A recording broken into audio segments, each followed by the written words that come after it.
Alhamdulillah wala haula wala quwwata illa billah.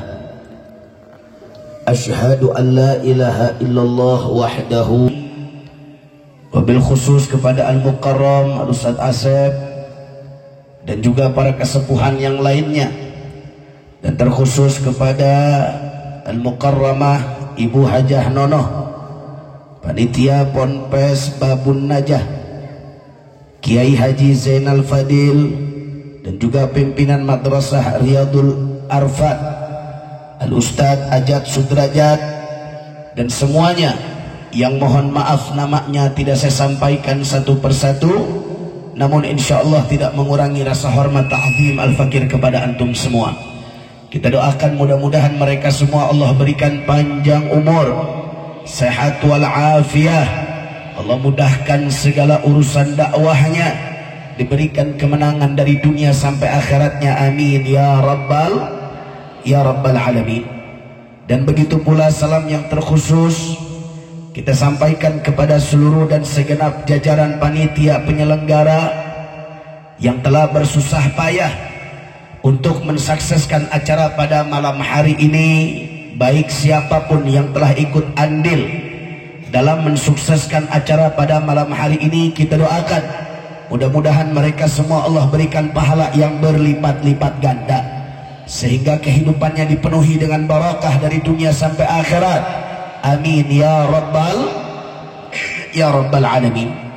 Dan begitu pula salam yang sangat istimewa saya sampaikan kepada antum semua yang hadir di tempat ini, baik kaum bapak juga kaum ibu, pemuda pemudi.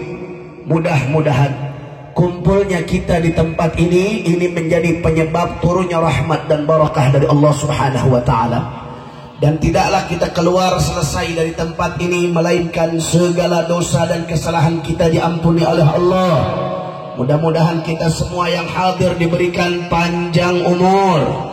Yang lagi sakit Allah angkat penyakitnya, yang lagi susah Allah ganti dengan kebahagiaan, yang sempit Allah lapangkan hatinya, yang usaha Allah lancarkan usahanya, yang rumah tangga Allah jadikan sakinah mawaddah warahmah, diberi keturunan yang saleh dan salehah, dan yang terpenting kelak kita semua mati dalam keadaan husnul khatimah. Dan mudah-mudahan kita semua kelak nanti dikumpulkan bersama baginda Nabi besar Muhammad sallallahu alaihi wasallam, amin ya rabbal alamin.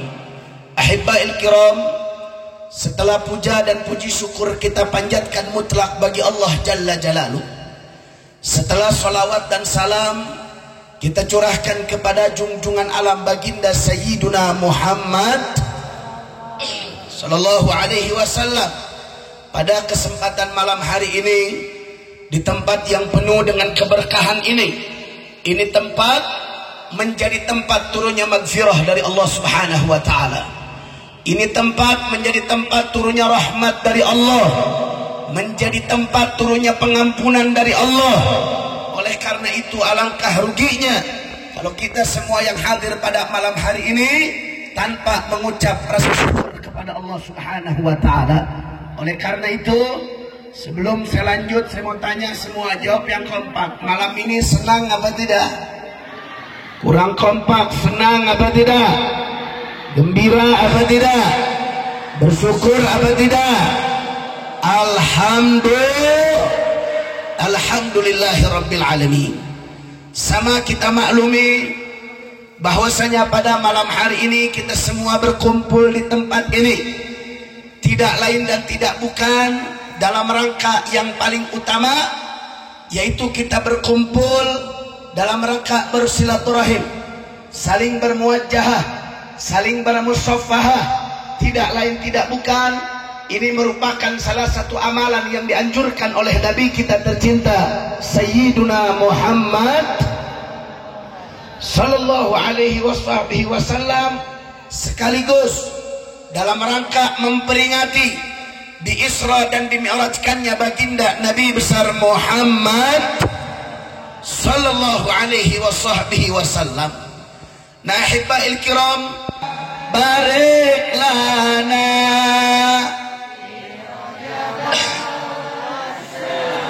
bana wa ballighna dana wa hasil dana. Lebih kompak, Allahumma fi Rajab wa Sya'bana wa ballighna Ramadana wa hasil maqasid. Sekali lagi, Allahumma fi Rajab wa ballighna Ramadana wa hasil maqasidana. Amin ya rabbal alamin. Nah, di dalam doa ini timbul pertanyaan, saudara, bahwasanya kenapa Nabi Muhammad berdoa dengan 3 bulan yang mulia tersebut? Kenapa Nabi tidak berdoa Allahumma barik lana fi Rajab saja? Kenapa Nabi nggak doa fi Sya'ban saja? Dan kenapa Nabi nggak doa balighna Ramadan saja? Kenapa Nabi doa dengan Rajab, Sya'ban, Ramadan? Bahwasanya para ulama menjelaskan di dalam ketiga bulan tersebut itu mengandung rahasia yang luar biasa. Di dalam 3 bulan tersebut, di situ adalah bulan yang tidak bisa dipisahkan. Makanya Al-Imam Al-Habib Muhammad bin Hadi As-Segaf dalam petuahnya beliau menyampaikan, man qama bihaqqillah fi Rajab wafaqahu Allah lil qiyam bihaqqillah fi Sya'ban, wa man qama bihaqqillah fi Sya'ban wafaqahu Allah lil qiyam bihaqqillah fi Ramadan, atau kama qala. Apa kata beliau, Pak Bu?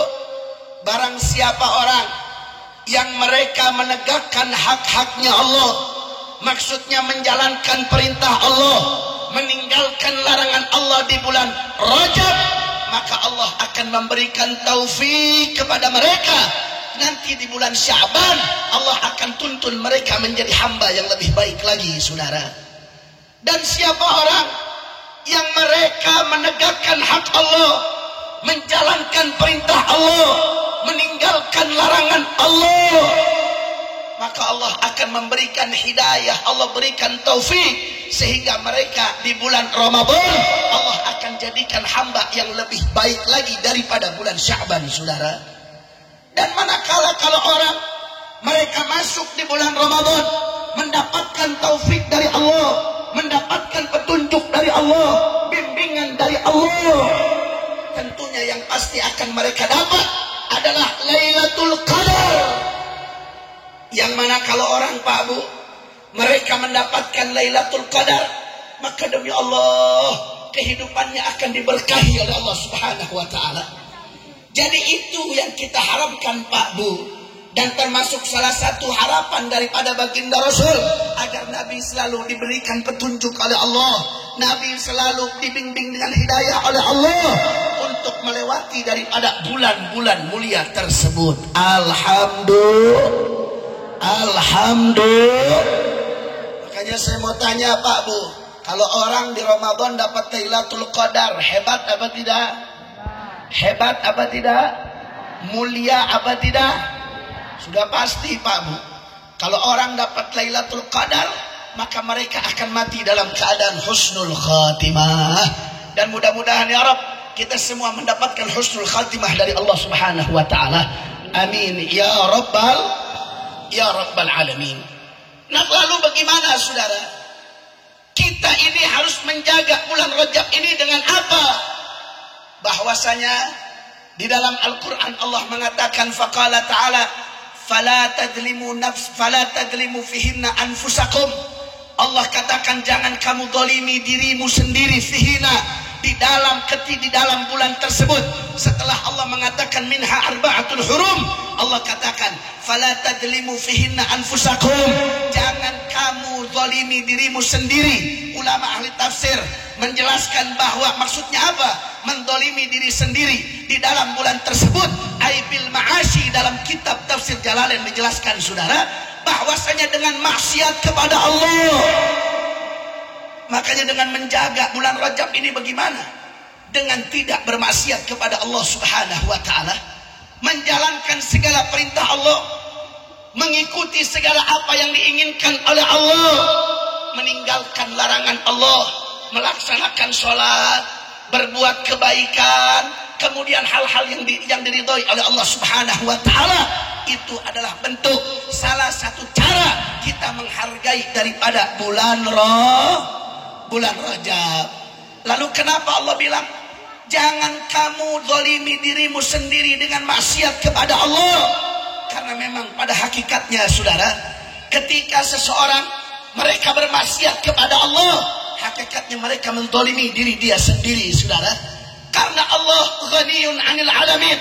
Allah tidak butuh kepada al-'alamin, yaitu dunia dan seisinya. Allah enggak butuh kepada hamba. Andaikan ada satu hamba maksiat kepada Allah, demi Allah, Allah tidak rugi sedikit pun saudara. Andaikan seluruh manusia dari zaman Nabi Adam sampai yaumil qiyamah, mereka semua durhaka sama Allah, mereka semua maksiat kepada Allah, demi Allah, itu pun tidak akan pernah mengurangi kebesaran Allah Subhanahu wa taala.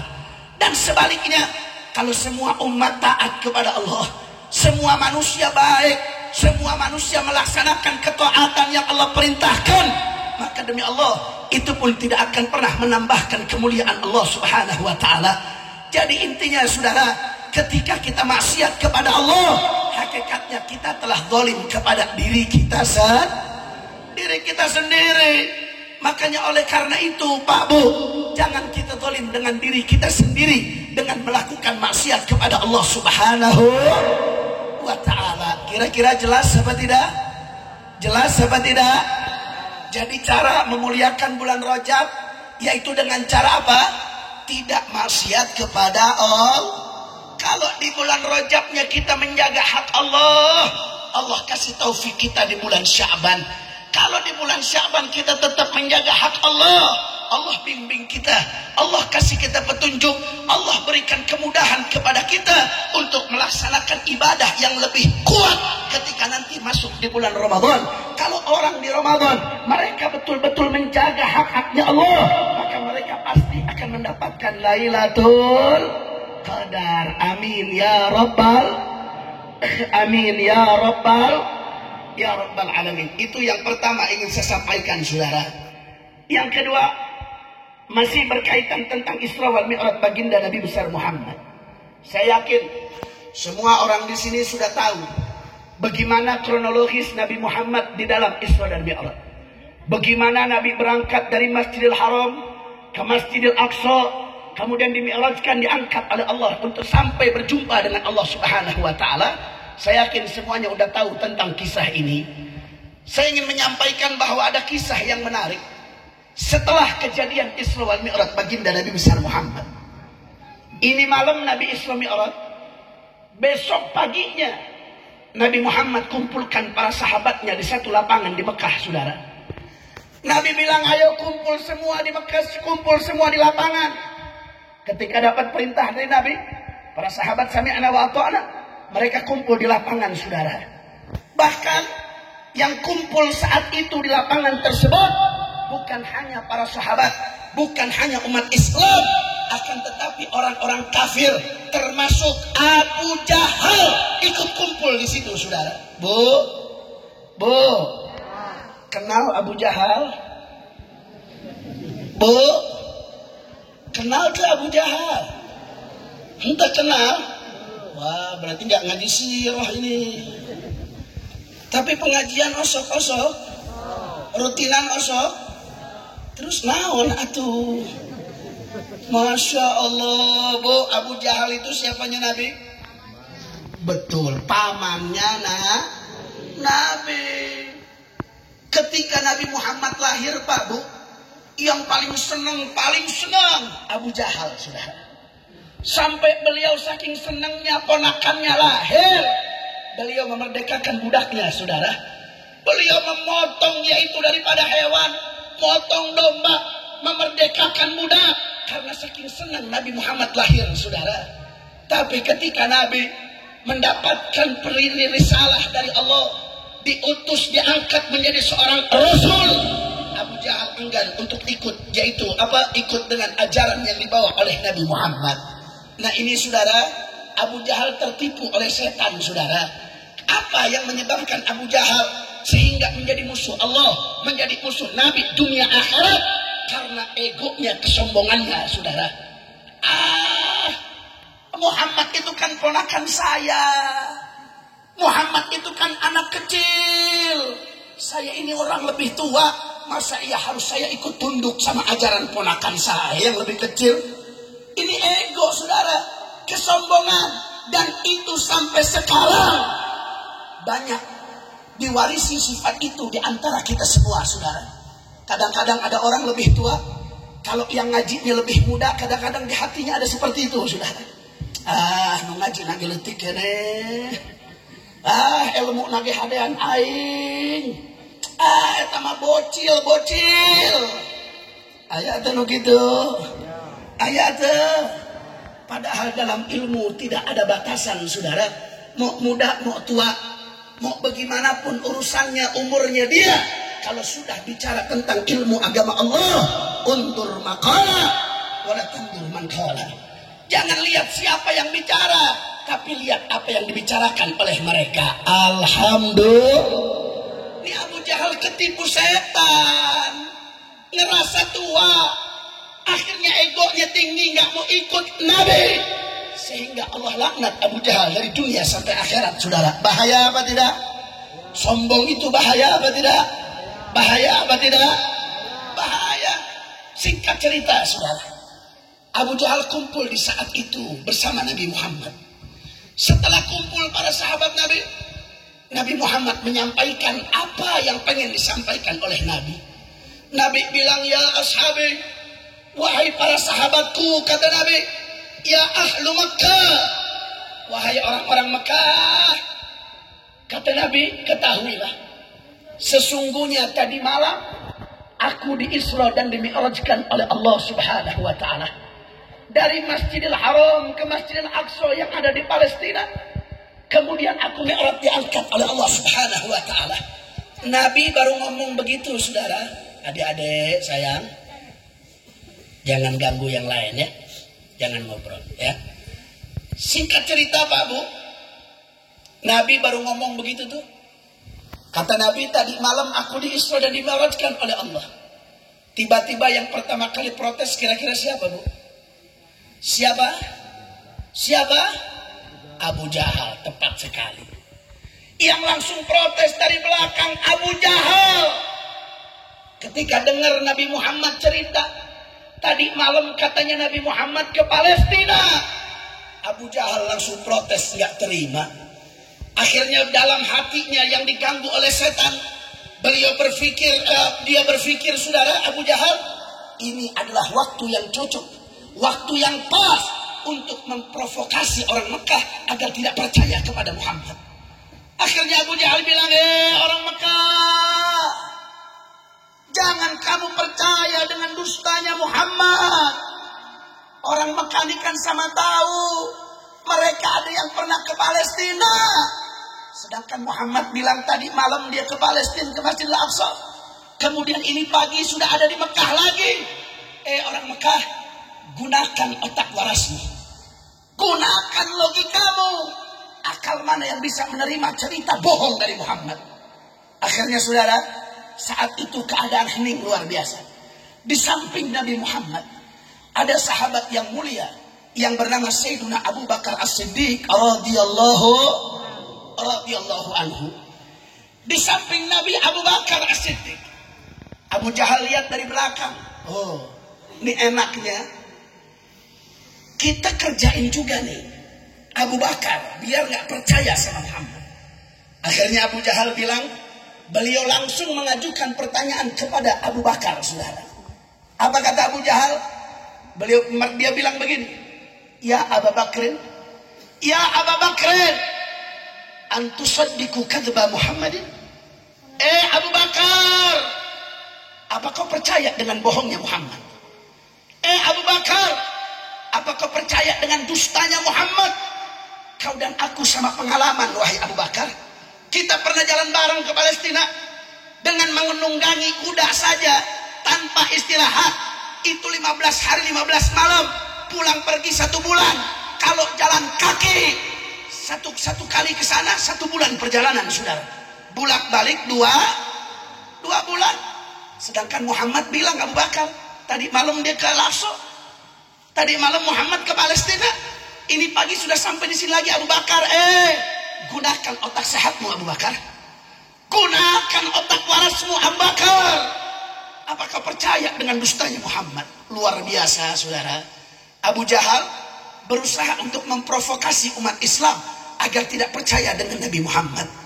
Kemudian apa yang terjadi, saudara? Luar biasa.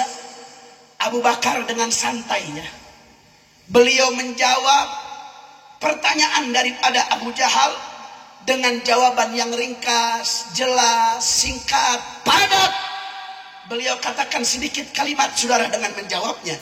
Akan tetapi demi Allah, walaupun kalimatnya sedikit, akan tetapi mengandung makna, mengandung arti bagaikan lautan tanpa daratan, saudara. Apa beliau jawab? Beliau menjawab dengan keimanan yang teguh kepada Nabi. Beliau jawab, ya Aba Jahlin, law qala Muhammadan ab'ada min dalik, wallahi la sadaqtuh, kata beliau, saudara. Apa yang dikatakan Abu Bakar? Abu Jahal, seandainya Nabiku Muhammad, dia bercerita yang lebih aneh dari Isra Mi'raj, dia bercerita yang lebih menakjubkan dari Isra Mi'raj, yang lebih ajaib daripada Isra Mi'raj. Demi Allah, selama Nabi yang mengatakan, selama Nabi Muhammad yang bercerita, demi Allah, saya pasti akan percaya, pasti beriman kepada Nabi, saudara. Takbir, takbir. Sallu ala Nabi Muhammad. Allahumma salli wa sallim wa barik alaihi. Saudara, luar biasa. Abu Bakar menjawab pertanyaan Abu Jahal tanpa keraguan sedikit pun kepada Nabi. Andaikan Nabi Muhammad, nabiku, bercerita yang lebih aneh lagi dari Isra Mi'raj, selama Nabi yang menyampaikan, saya pasti akan percaya terhadap Nabi. Alhamdulillah. Saya mau tanya, jawab yang kompak. Iman Abu Bakar bagus apa tidak? Iman Sayyidina Abu Bakar hebat apa tidak? Iman Sayyidina Abu Bakar mantap apa tidak? Alhamdulillah. Sayyidina Abu Bakar As-Siddiq radhiyallahu anhu. Saat itu Sayyidina Abu Bakar belum dapat gelar As-Siddiq. Justru karena kejadian inilah beliau mendapatkan gelar As-Siddiq dari Nabi, saudara. Ini gelar nggak sembarangan, Pak Bu. Di saat Nabi Muhammad dicaci maki, di saat Nabi Muhammad dihinakan oleh penduduk Quraisy, Nabi Muhammad dibilang orang gila, Nabi Muhammad dicaci maki, dihina. Akan tetapi sosok Sayyidina Abu Bakar walaupun dengan usianya yang sudah sepuh, saudara, beliau tampil sebagai garda terdepan membentengi Nabi Muhammad atas cacimakian orang kafir, saudara. Saya mau tanya, Sayyidina Abu Bakar hebat apa tidak? Kurang kompak hebat apa tidak? Pengen nggak punya iman kayak Sayyidina Abu Bakar? Pengen apa tidak? Amin ya Rabbal. Mudah-mudahan kita dapat iman yang kuat seperti Sayyidina Abu Bakar dalam hati kita kepada Nabi. Amin ya Rabbal, ya Rabbal alamin. Karena memang benar Pak Bu, hakikatnya kalau Nabi berbicara itu adalah Allah Subhanahu wa taala. Allah yang katakan dalam Al-Qur'an, "Wa ma yantiqu 'anil hawa in huwa illa wahyu yuha." Tidaklah Nabi Muhammad berucap suatu ucapan daripada hawa nafsunya. Akan tetapi apapun yang disampaikan oleh Nabi itu merupakan wahyu dari Allah Subhanahu wa taala. Kira-kira jelas apa tidak? Jelas apa tidak? Jadi saya mau tanya, Nabi ketika cerita Isra Mi'raj bohong apa tidak? Kurang kompak bohong apa tidak? Saya mau tanya sama orang kampung apa ini? Panarikan, Arang Panarikan. Saya mau tanya, orang Arang Panarikan percaya Isra Mi'raj Nabi? Kurang kompak, percaya Isra Mi'raj Nabi? Yakin dengan Isra Mi'raj Nabi? Beriman dengan Isra Mi'raj Nabi? Takbir. Sallu ala Nabi Muhammad. Allahumma salli wa sallim wa barik alaihi. Pak Bu, perkara Isra Mi'raj ini adalah bagian daripada usuluddin, saudara. Orang yang tidak percaya Isra wal Mi'raj Nabi, maka mereka mutlak kafir, murtad, keluar dari Islam, saudara. Kalau nggak percaya sama kejadian Isra Mi'raj Nabi. Tapi kalau yaitu yang menjadi ikhtilaf itu apa? Nabi Muhammad itu Isra Mi'rajnya dalam mimpi atau sadar, ruhnya saja atau dengan jasad. Nah ini adalah ikhtilaf di antara para ulama. Akan tetapi kalau kami yang meyakini dan mengikuti madhab al-Imam Syafi'i, maka wajib kita untuk meyakini bahwa Nabi Isra dan Mi'raj yaitu dengan jasadnya dan juga dengan ruhnya. Kira-kira jelas tidak? Jadi kalau ditanya sama orang, Pak Bu, Nabi Muhammad Isra Mi'raj jasadnya aja apa ruhnya aja? Jawabnya gimana? Dua-duanya.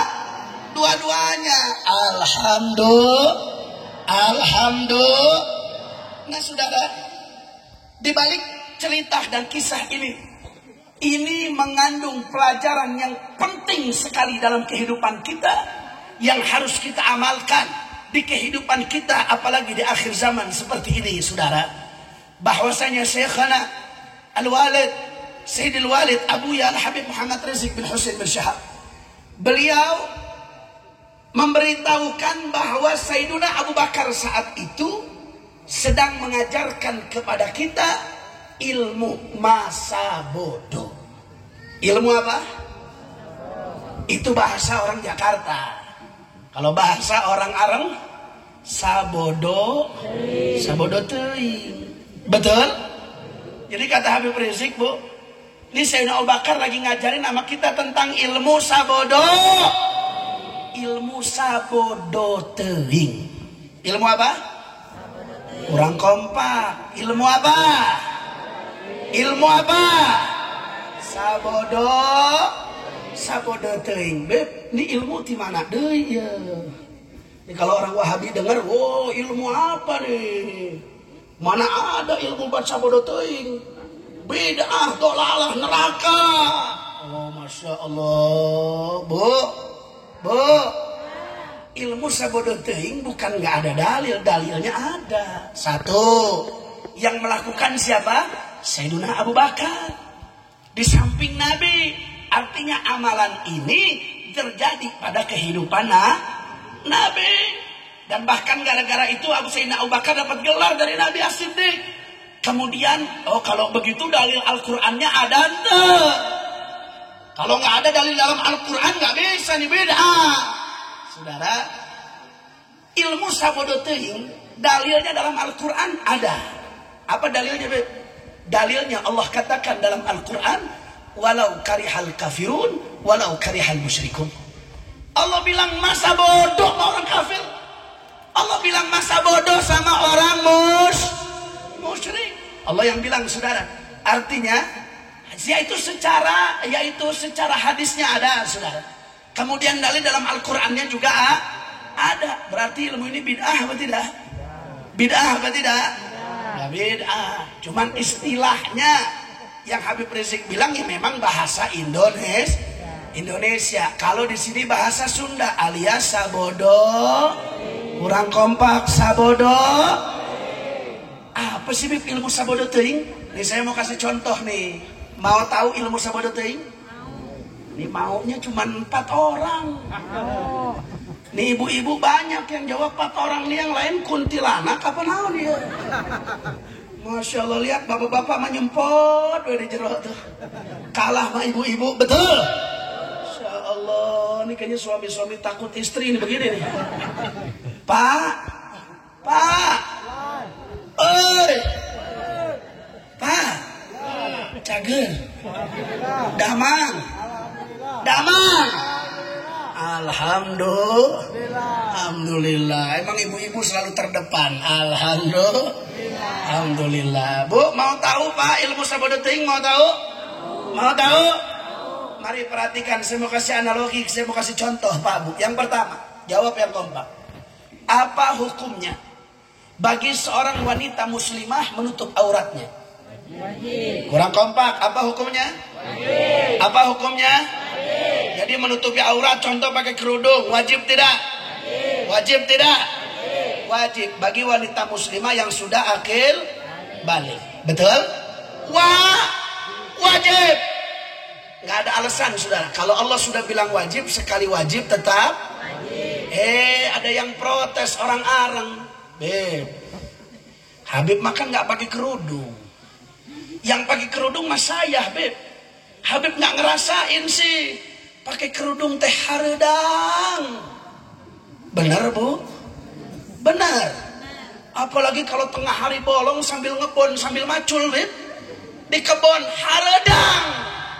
Benar Bu? Benar Pak? Luar biasa. Bu, ada yang protes. Padahal Allah sudah bilang wajib. Protesnya begitu, haredang. Jawab sama kita. Jawabnya gimana? Sabodo. Paham nggak Bu? Ayo saya mau tes sekali lagi nih. Apa hukumnya pakai kerudung bagi wanita muslimah? Apa hukumnya menutup aurat? Yakin? Percaya? Beriman? Perintah siapa? Betul? Tapi haredang. Sabodo. Sekali lagi, tapi haredang. Kurang kompak tapi haredang. Tapi panas. Tapi nanti rambutnya jadi bau. Kalau bau tar banyak ketombean. Kalau udah banyak ketombean tar rontok. Kalau udah rontok nanti botak, Beb. Sabodo teuing. Alhamdulillah. Tak ada urusan apapun alasannya, saudara. Kalau Allah sudah katakan sekali wajib, tetap wajib. Alhamdulillah. Itu namanya ilmu sabodo. Coba saya mau tanya, ini ilmu penting apa tidak? Kurang kompak, penting apa tidak? Nah, kalau penting siap amalkan sabodo teuing? Loh, kok ragu-ragu ini? Siap amalkan sabodo teuing? Saya mau kasih contoh yang kedua, Bu. Perhatikan yang kedua. Saya mau tanya, jawab yang kompak.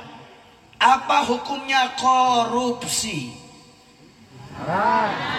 Kok ragu-ragu nih, tukang korupsi kabeh ya. Bapak, apa hukumnya korupsi? Apa hukumnya korupsi? Yakin? Percaya? Beriman? Tapi cepat benghar. Tapi bisa beli mobil mewah. Tapi bisa bangun rumah megah. Tapi bisa keliling dunia.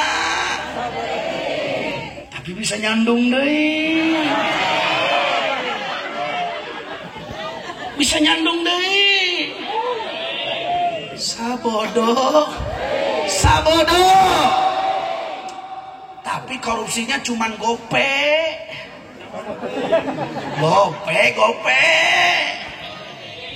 Tapi korupsinya 270 triliun. Nah, ini kan sekarang lagi rame, Bu, ya. Ada orang, istrinya ini artis papan atas. Suaminya etnis Cina.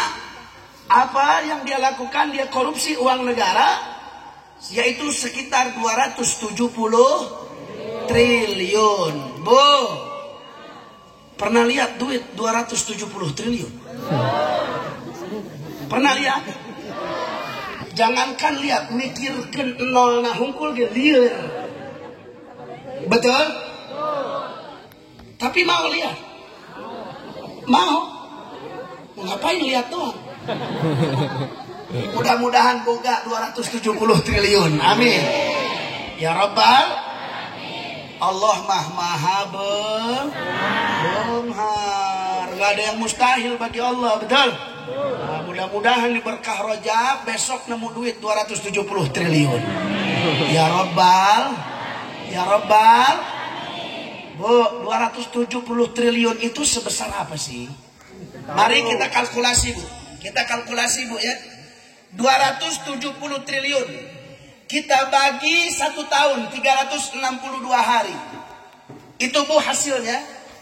Per hari, kalau misalnya ibu-ibu orang Panarikan belanja makan tiap hari habis 1 miliar. Ayah tuh? Ayah orang Panarikan sehari 1 miliar? Ayah. Cuman lain ayeuna, besok mah ayah. Amin. Ya Rabbal. Ini andaikan ada ibu-ibu orang-orang Penarikan punya duit 270 triliun. Setiap hari kebutuhannya 1 miliar. Tiap hari dia keluarin 1 miliar. Duit 270 triliun akan habis dengan waktu 750 tahun baru habis duitnya, Saudara.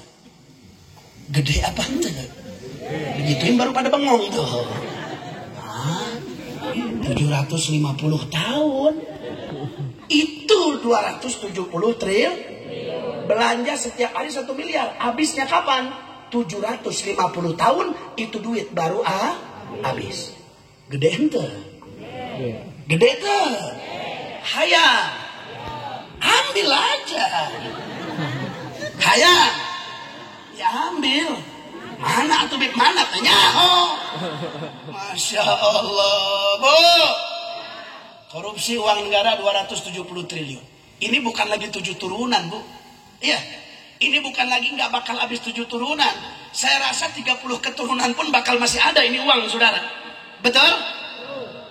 Dihukum sama jaksa, sama hakim, Saudara. Keputusan dari majelis hakim vonisnya berapa tahun? 6,5 tahun penjara. Hebat ente. Hebat edan lain hebat. Insya Allah. Korupsi 270 triliun di penjara 6 tahun setengah. Saya mau tanya bapak-bapak orang-orang Panarikan, siap tuh di penjara? Siap tuh di penjara? Ustaz Asep mau nggak Ustaz Asep? Hah? 270 triliun tapi di penjara 6,5 tahun. Mau nggak? Jangankan Ustaz Asep, aing daek. Masya Allah. Anggaplah sebagai pengorbanan seorang bapak untuk istri dan anak, nggak apa-apa lah.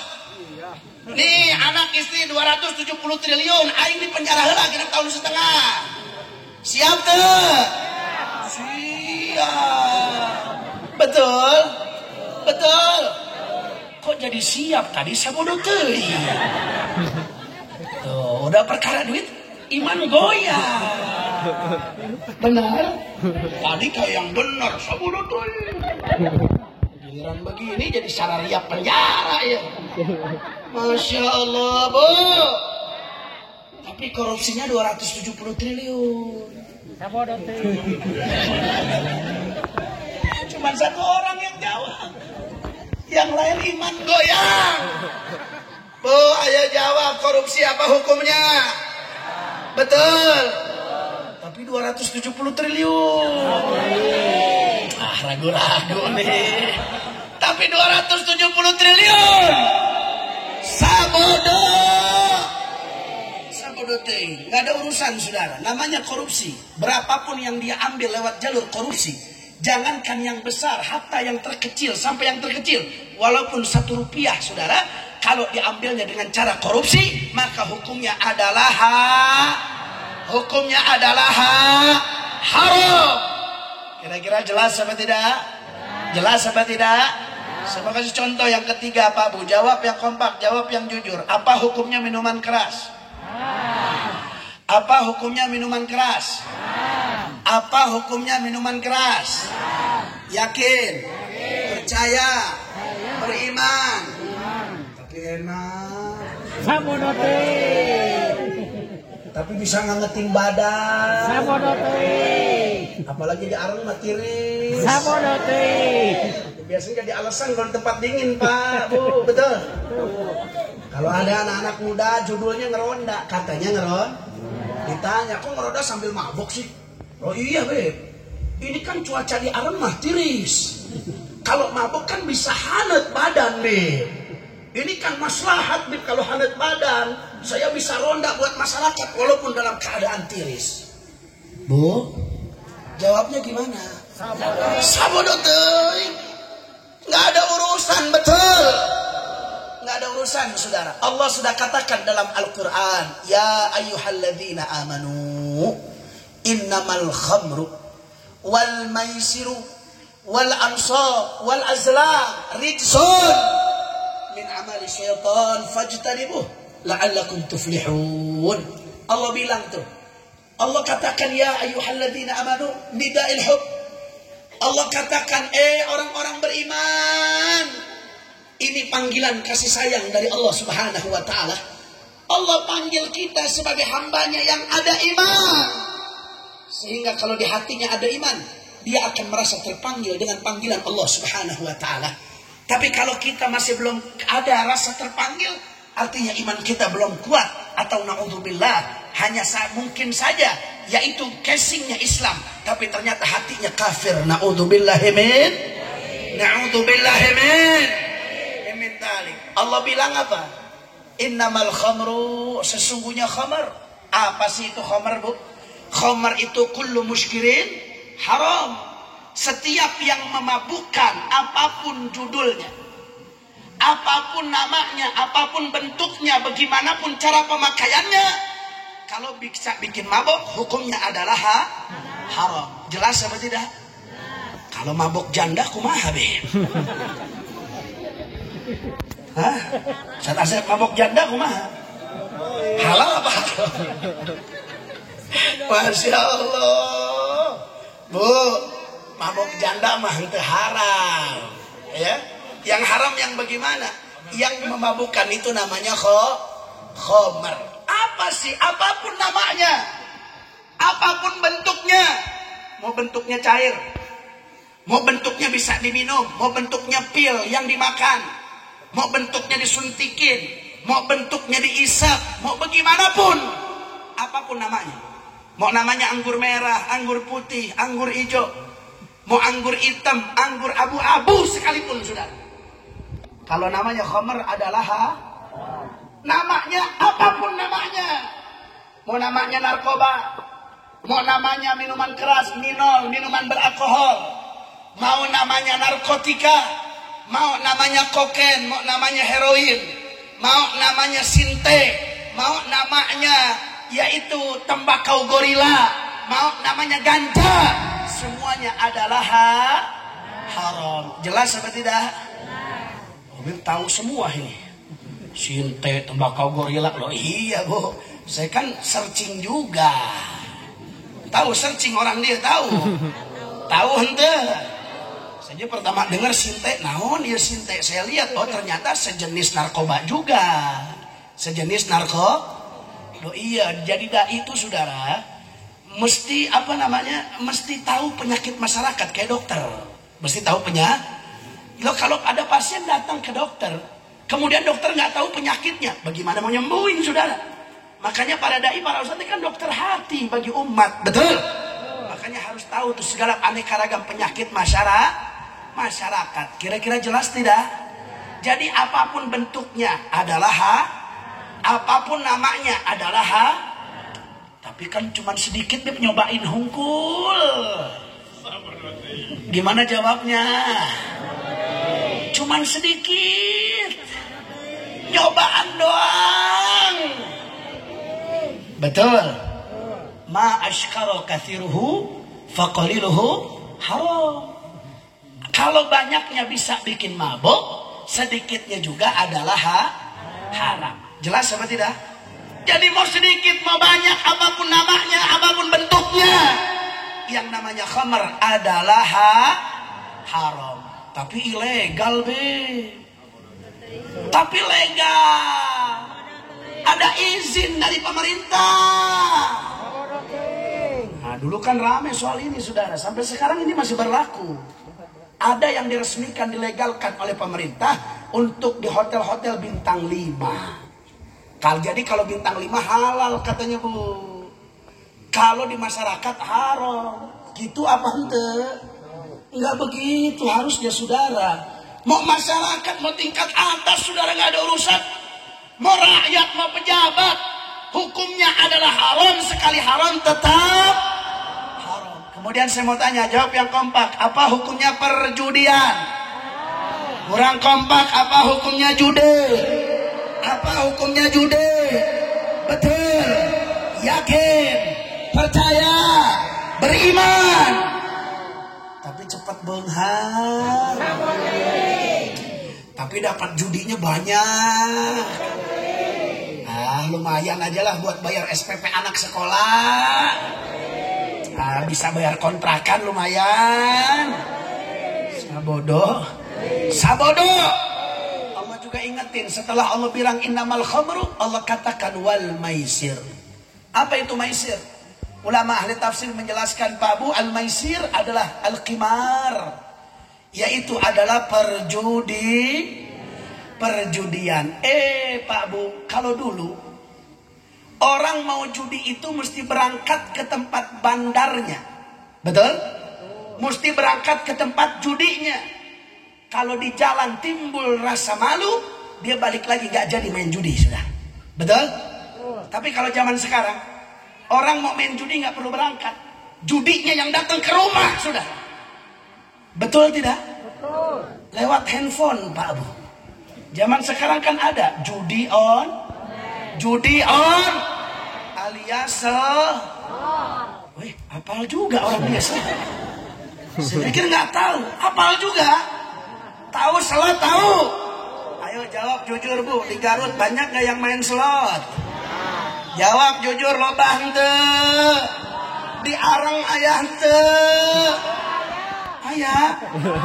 Nu mana? Insyaallah. Innalillahi.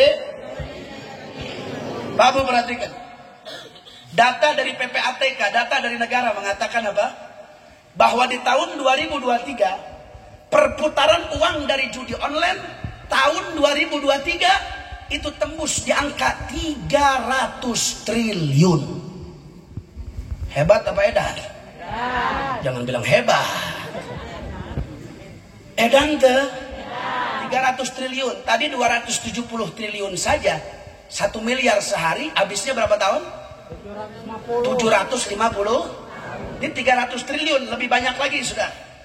Data 2023, Bu. Perputaran uang judi online di Indonesia tembus di angka 300 triliun. Kemudian data dari negara apa? PPATK mengatakan, merilis bahwa tidak kurang dari 3 juta rakyat Indonesia semuanya kecanduan judi online. 3 juta rakyat Indonesia. Dan 190.000 dari 3 juta tersebut yang kecanduan judi online adalah anak di bawah umur. Anak-anak SD, Bu. Anak-anak SD zaman sekarang udah kecanduan main slot. Na'udzubillahi min.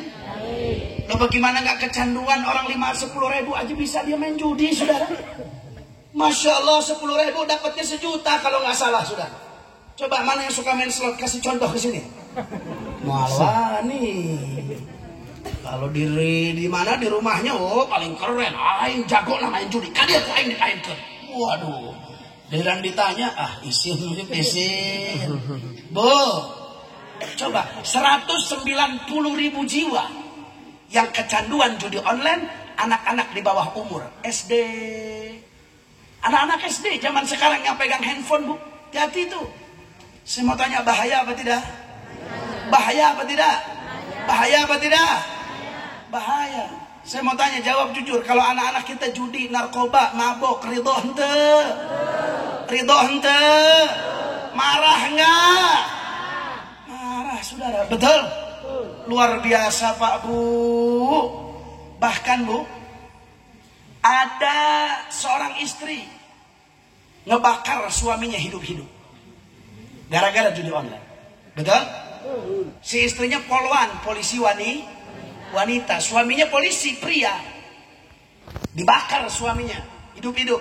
Ditangkap ini istrinya, ditanya, kenapa kamu bakar suami kamu?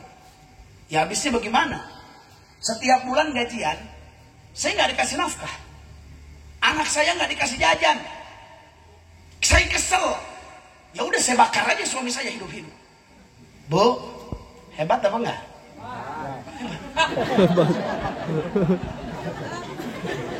Hebat. Bakar suami dibilang hebat. Ya kumaha ya Allah. Kok bakar suami dibilang hebat, Bu? Hebat apa edan? Ya Allah, serem-serem orang-orangnya. Masya Allah, Bu. Bakar suami. Loh, kan dia gak kasih nafkah. Dia gak kasih jajan anak-anaknya. Wajar. Wajar tidak? Kan gak kasih nafkah. Wajar gak? Yang bilang wajar, awas. Kan suami dibilang wajar, sudah. Ya memang suaminya salah, betul. Tapi ketika menyelesaikan masalah kemudian timbul masalah baru, benar apa ente? Harusnya menyelesaikan masalah tanpa ada masalah. Paham tidak? Nah, itu slogannya. Siapa itu? Menyelesaikan masalah tanpa masalah. Pertamanya yang suka datang ke kampung-kampung, disumpah dijanji masyarakat, saya berjanji. Kenapa ketawa? Apa? Apa hal? Naon eta teh naon? Bang Emok. Bang Emok. Masya Allah, kayaknya di sini udah akrab sama Bang Emok ini. Ayah di dia nu pinjem Bang Emok ayah. Ayah. Nu mana? Masya Allah. Iya. Harusnya menyelesaikan masalah tanpa masalah, betul? Loh, kalau ingin menyelesaikan masalah, timbul masalah baru. Benar apa ente? Berarti tadi slogan Bang Emok salah apa benar? Salah. Bilang benar lagi. Saking akrabnya Bang Emok dibela, diarang. Kurang ngajar. Ayo jawab, saya mau tes dulu ya. Riba Bang Emok haram apa halal? Halal apa haram? Riba halal apa haram? Tapi menyelesaikan masalah. Tapi menyelesaikan masalah. Sabodo. Sampai lupa nggak bahas riba, saudara. Masya Allah, nggak ada urusan, Bu. Ya, tapi kalau nggak pinjam duit riba besok nggak bisa makan. Anak-anak hendak jajan, bisa mati kelaparan. Bohong siapa? Masya Allah, Bu. Pokoknya nggak ada urusan. Namanya riba itu segala apapun bentuknya adalah haram. Betul apa tidak? Betul apa tidak? Masya Allah. Kembali ke bab perjudian, saudara. Ini judi udah merajalela di Indonesia, betul? Makanya saya mau tanya, masyarakat sekarang siap lawan perjudian? Kurang kompak, siap lawan perjudian? Siap lawan narkoba. Siap lawan minuman keras. Takbir. Sallu ala Nabi Muhammad. Allahumma salli wa sallim wa barik alaihi. Pak Bu, tadi Allah katakan apa? Ya ayyuhalladzina amanu innamal khamru wal maisiru. Sesungguhnya yang namanya khamr, yang namanya judi. Judi Bu, apapun bentuknya, apapun bungkusnya. Kadang-kadang saudara, ada orang nonton bola. Kemarin Persib lawan Arema. Persib lawan siapa yang menang? Persib. Yang menang siapa? Berapa nol? 3-1. Berapa nol? 3-1. 3-1 katanya saudara. Persib menang. Ada yang taruhan. Taruhan nonton bola. Kalau menang Persib, ayo taruhan. Ente Arema apa Persib? Ayo saya Arema, saya Persib. 50.000. Wah, haram tidak? Kurang kompak. Haram tidak? Haram tidak? Haram. Apapun bentuknya. Kemudian ada lagi yang pakai modelnya main kartu, main remi pakai taruhan, main gaple pakai taruhan. Aya tenu kitu. Aya apa loba? Ada lagi. Bungkusnya judulnya mancing.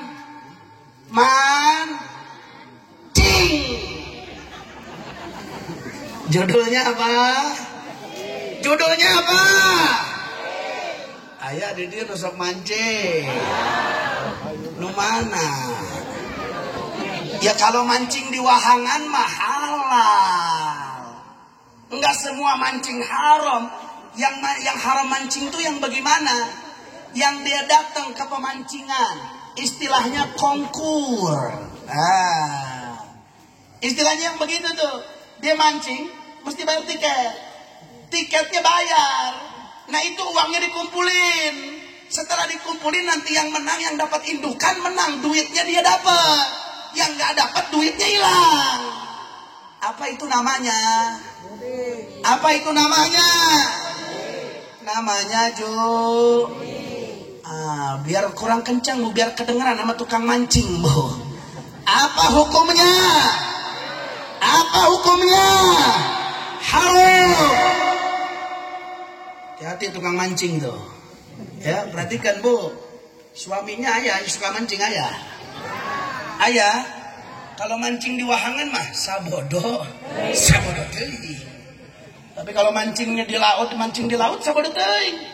Tapi kalau mancingnya yang model begitu, mesti bayar tiket dulu, nanti dikumpulin, yang menang dapat, yang kalah nggak dapat, duitnya hilang. Itu namanya adalah judi. Kalau suami ibu berangkat mau main yang kayak begitu, larang apa jangan Bu? Larang apa jangan? Bakar apa jangan? Kalau tetap maksa suaminya, bakar apa jangan? Masya Allah. Saya pikir bakar aja udah. Udah begitu Bu, ulah. Memang suami salah judi, tapi jangan dibelem. Tapi enak suami ibu mah pahit. Kalau mau bakar singkong, betul? Bakar ikan, betul? Ya kan dari mancing nanti dapat ikan itu. Tapi modelnya judi, bagaimana? Sabodo. Bodoh teh nggak ada urusan, saudara. Paham tidak? Kemudian apa Allah katakan? Wal ansab. Ansab itu apa Bu? Ansab itu dulu orang jahiliyah, orang kafir Quraisy.